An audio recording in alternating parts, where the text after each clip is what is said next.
Assalamualaikum warahmatullahi wabarakatuh. Perkenalkan, nama saya Sylvia Anggraini dengan NIM 190161994. Baiklah, di sini saya akan menjelaskan materi tentang materi ajar dan LKPD teks cerpen.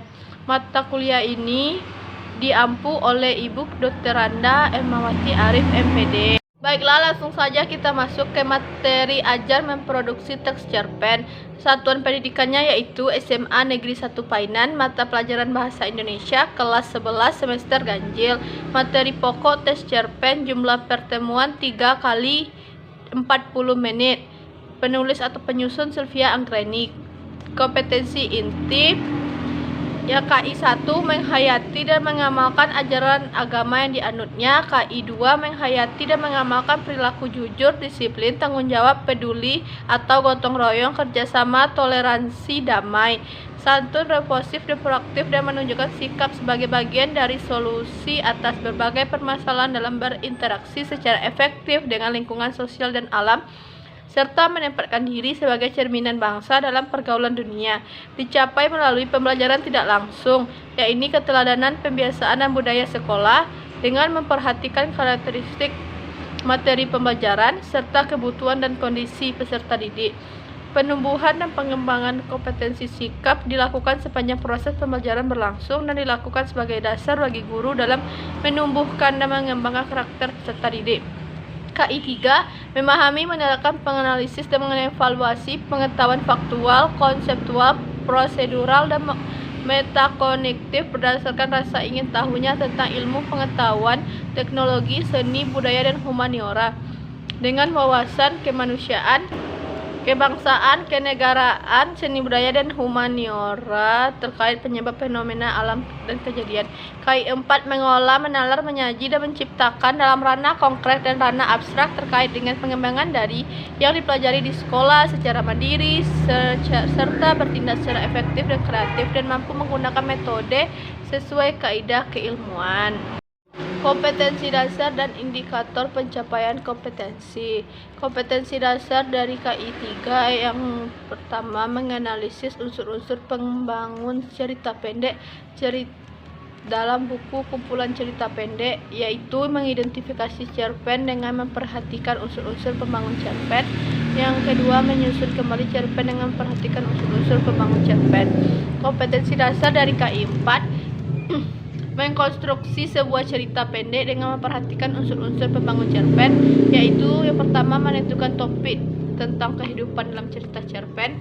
Yang kedua, menulis cerita pendek dengan memperhatikan unsur-unsur pembelajaran. Tujuan pembelajaran melalui kegiatan pembelajaran, kegiatan dengan pendekatan pedagogik, game, saintifik, dan dengan metode saintifik, peserta didik dapat menentukan unsur-unsur pembangun cerita pendek, menelaah teks cerita cerpen berdasarkan struktur dan kaidah unsur pembangun dan pembelajaran. Yang pertama yaitu orientasi. Baiklah, Ananda tentu tidak asing lagi dengan cerpen. Pada pembelajaran kali ini akan membahas tentang teks cerpen. Mudah-mudahan setelah membaca, memahami, dan mengerjakan latihan-latihan dalam materi ajar ini, Ananda akan lebih memahami yang pertama, pengertian cerpen, ciri-ciri cerpen, fungsi cerpen, dan unsur-unsur intrinsik dalam cerpen. Masuk kita ke dalam materi. Yang pertama, pengertian cerpen. Cerita pendek adalah salah satu jenis prosa yang isi ceritanya bukan kejadian nyata dan hanya dibuat-buat. Jumlah kata di dalam cerita pendek tidak lebih dari 20.000 kata. Penulisan cerita pendek menggunakan gaya bahasa naratif. Yang kedua, ciri-ciri cerpen. Yang pertama, bersifat fiktif atau karangan dari penulis, tersusun tidak lebih dari 10.000 kata, dapat dibaca sekali hidup. Diksi yang dipakai tidaklah rumit sehingga mudah dipahami, memiliki alur tunggal atau satu jalan cerita. Yang keenam, biasanya ditulis berdasarkan peristiwa dalam kehidupan. Yang ketujuh, memiliki pesan moral yang terkandung. Yang ketiga yaitu fungsi cerpen. Yang pertama fungsi reaktif sebagai penghibur bagi para pembaca. Yang kedua fungsi estetis, memiliki nilai estetika atau keindahan sehingga memberi rasa puas dalam hal estetis bagi para pembaca. Yang ketiga fungsi didaktif, memberi pembelajaran atau pendidikan bagi para pembaca. Yang keempat fungsi moralatis, memiliki nilai moral yang sehingga pembaca mengetahui mana yang baik dan buruk berdasarkan cerita yang terkandung. Yang kelima fungsi religiusitas, memberi pembelajaran religius sehingga dapat menjadikan contoh bagi pembaca. Yang keempat yaitu unsur-unsur instruksi. Tema adalah ide atau gagasan dari sebuah cerpen. Yang kedua, tokoh dan penokohan adalah orang-orang yang terlibat dalam cerita dan banyak mengambil peran dalam cerita tersebut. Sedangkan penokohan merupakan cara penulis menentukan watak atau karakter dari tokoh tersebut. Yang ketiga, alur atau plot merupakan jalan cerita yang akan dikembangkan sehingga menjadi sebuah cerpen. Kemudian setting atau latar merupakan gambaran tentang peristiwa yang ada di dalam cerita. Latar termasuk unsur pembangun cerita yang vital. Yang kelima, sudut pandang merupakan strategi yang digunakan penulis cerpen untuk menceritakan suatu kejadian atau latar belakang cerita. Yang keenam yaitu gaya bahasa. Gaya bahasa merupakan ciri khas dari penulis saat menuliskan cerita cerpen tersebut. Yang ketujuh, amanat. Amanat adalah pesan moral yang terdapat dalam cerita yang bisa dipetik oleh pembacanya. Setelah materi yang kedua yaitu lembar kerja peserta didik atau LKPD.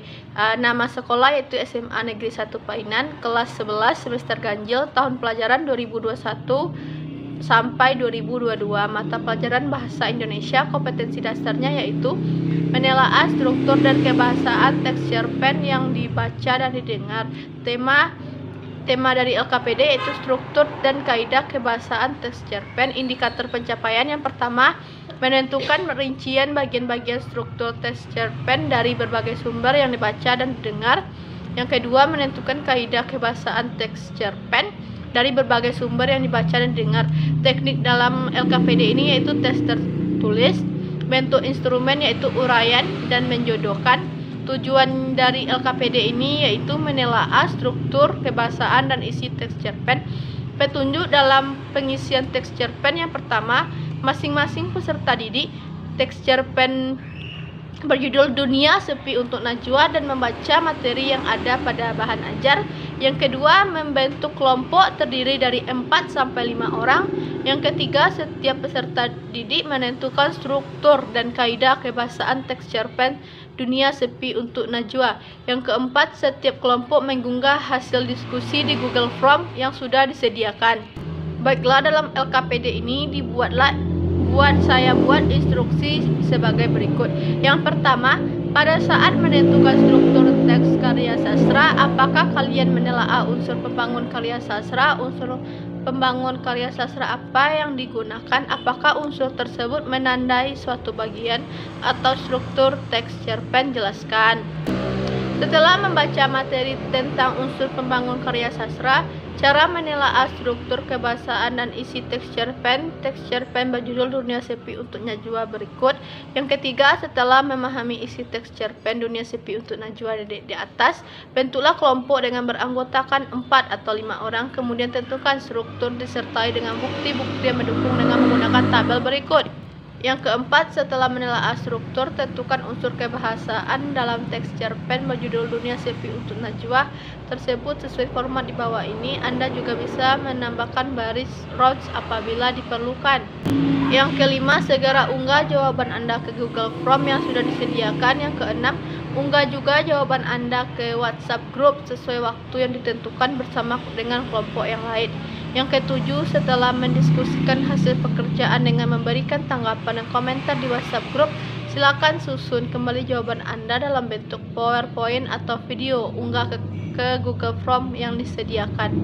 Baiklah, sampai di sini materi kita pada hari ini. Jika ada salah dan janggal, saya mohon maaf. Saya tutup dengan wabillahi taufiq wal hidayah. Wassalamualaikum warahmatullahi wabarakatuh.